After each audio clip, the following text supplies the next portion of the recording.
Well, y'all, that happened exactly as predicted. We're about to walk through some of the reactions to the big Tennessee smoking last night. Because in Democrat circles, when you don't get obliterated and you only get bashed into pieces, that's a massive win. No party can fall upward or fail upward like the Democrat Party can. I swear to you, y'all, that's an amazing phenomenon, but it's a thing for a different channel or a different show. All right, listen, we're going to talk about some stuff. We got to talk about that Tennessee election. I got to show you the CNN clips of which we exactly predicted almost verbatim last night when we were communicating back together about this. But everything will be linked in the description box below. Make sure you hit that like button, subscribe to the channel, turn the notification bell on. Guys, it starts right freaking now, and you can start by following me on X at Braden LOA. I'm going to open something up really quickly with something from Ron DeSantis. And before I show it to you, I want to put a little disclaimer out there. I am passionately patriotic about this country. I firmly believe that the conservative, that the Republican, that the nation first ideals are how we move forward to save our country for this generation and the next generation. And when I provide feedback and observation and analysis and commentary that is going to serve to better align with that goal, it's out of a mission of we need to slightly adjust a little bit in order to achieve that goal. It's not a throwing water on a happy fire. It is literally this is great, let's adjust, let's win more, okay? I think that you guys, honest to goodness, are owed that honesty. That's something that I've always done on this channel. I will always tell you the way I see it, and I'll always tell you the truth. I do not have contact with either side. I do not take money to influence my opinions. I bring you the very best thing that I possibly can from my observation because I think it's how we win. All right, with that said, let's jump over to Ron DeSantis. Ron DeSantis said something last night before I get to the CNN clip of Harry Hinton that I think is really important. Special off year in midterm elections historically benefit the party out of power because voters are motivated to vote, while voters of the incumbent party become more complacent. Now, of course, we're talking about the special election last night in Tennessee. We covered it live stream on this channel. And there's lots of things that are going well. But this is genuinely my initial gut reaction was people were not motivated to vote. They did not have something that was going to motivate them to come out in the same size numbers that they did in the midterm or in the general election with Trump. And that was going to be a part of it. Here's something else that he said. This is more glaring for today's GOP because a chunk of voters who put them in power in 2024 are Trump-specific voters. They will vote GOP down ballot when Trump is running, but won't turn out to vote a typical congressman in a midterm when Trump isn't running. Now, that is incredibly wise.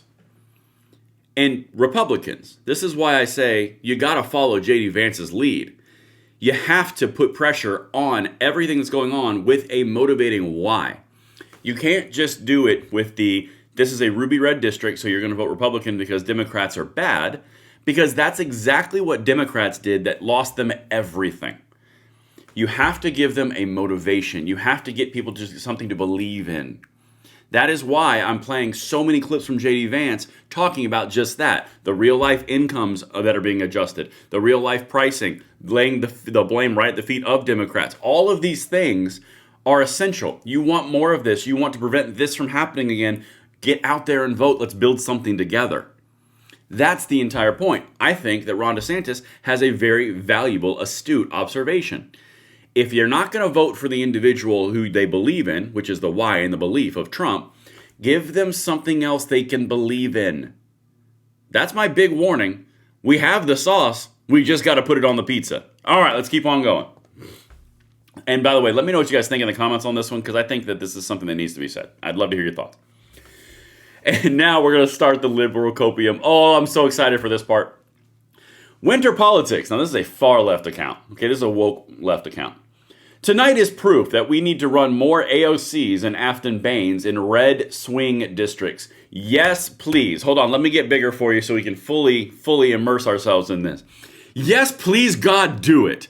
In fact, The nearest purple district to you, think about it. I want you guys to find the most woke, crazy, insane candidate, the most purified, leftist virtue signal candidate you can, and run them everywhere. I want them in swing districts. I want them in red districts. I want them in lean Republican districts. I want them everywhere. I fully endorse your ability and your takeaways from this election. It's not influenced by your cognitive bias at all, but by all means, please, God, do it. Because you will lose, and you will lose big time. Because the bottom line here, and this is where the hope comes in, when they go far left like this, it does not play in a general electorate. And I'm going to walk you through all of the different pieces after we get through seeing Harry Inton in another video today. We got 3 comments, so just get ready. Make sure the subscribe button is hit, like button, shared, notifications, all that. The next 12 months are going to be grinding towards this election, and the propaganda is going to be off the charts. And I'm going to try to guide you through the best I can. All right, let's keep on going. Here's another one. Here's the 2024 House map. If you swing the result by 13.2%, yeah, they're going to get 38 seats. All right, again, we're going to go big here real quick. Let me just bring you back down to reality. They're not going to get 38 seats. 38, there are only 20 seats that are even up in the air. And there's a dark little secret which I'm going to let you in on as we go into this. This entire thing, and I'm going to do a video on this later, this entire thing was a money-driven operation to artificially boost their own approval ratings to get more donor money to go further and stronger into the election. The Democrats don't have any money. You have to understand how y'all are being played. This is incredibly important. And I'm going to do a video, seriously, early this afternoon before our live stream and walk you through all the examples of this. You're being played. Don't fall for it. Slight adjustments, you'll win the day. All right, Harry Inton, here we go. I told you guys, literally, we talked about this in real time. Let me know in the comments if you remember me saying this before Harry said it. Exactly what he said. Watch. Let's talk about should be running for the hills this morning because the blue wave is building, my dear friend, Mr. Berman. What are we talking about here? Well, Matt Van Epps, the Republican candidate, he won it by 9, but this is a district that Donald Trump won by 22 points, 15 points, 17 points. This is a 13-point gain for the Democrats in terms of the margin, and excuse time for Republicans is over because I hear all about these special elections. Oh, the turnout's so low. It's not representative of what happened in a midterm election. The turnout last night in Tennessee's 7th district was equal to the turnout in the 2022 midterm election. So the blue wave, it seems to be building right out of center of Tennessee. Interesting. All right, this is one of the most important things I'm going to say in this segment. Them running and jumping on the blue wave language is going to serve as a detriment for the Democratic Party.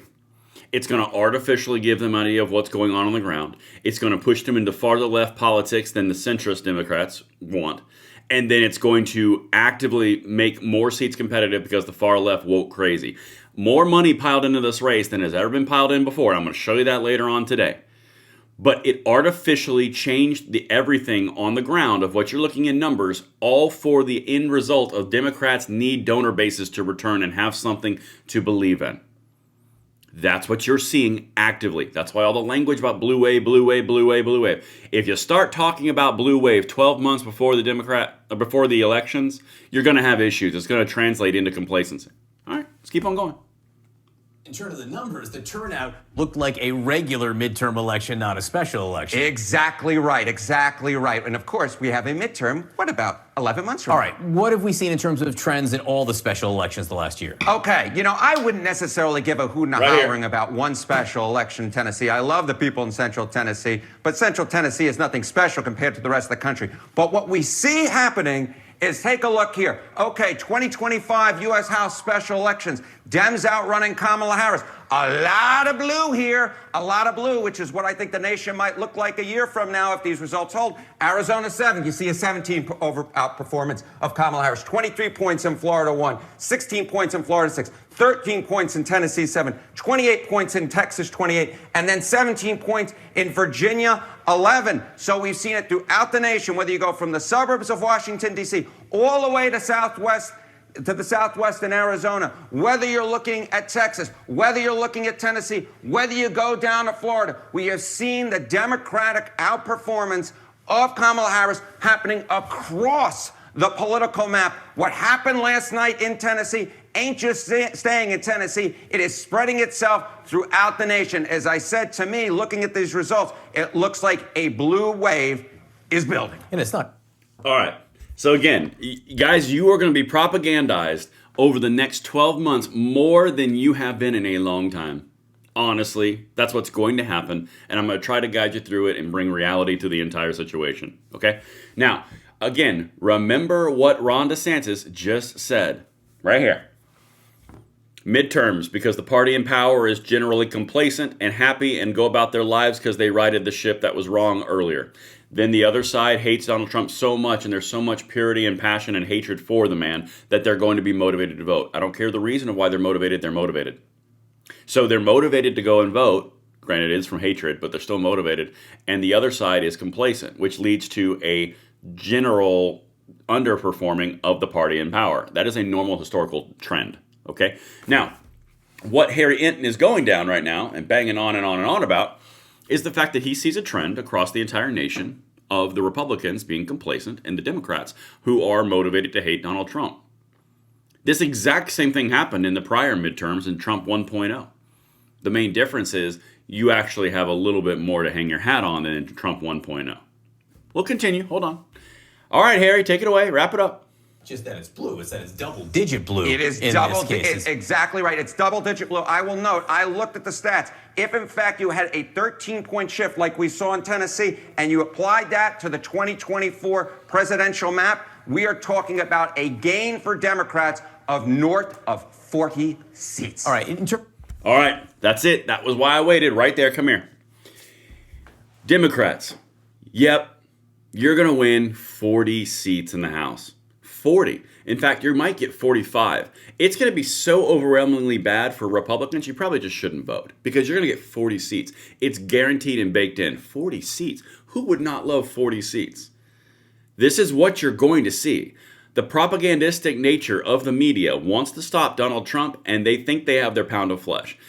50 seats, Democrats. Make sure you don't vote. It's a shoo-in. It is a lock.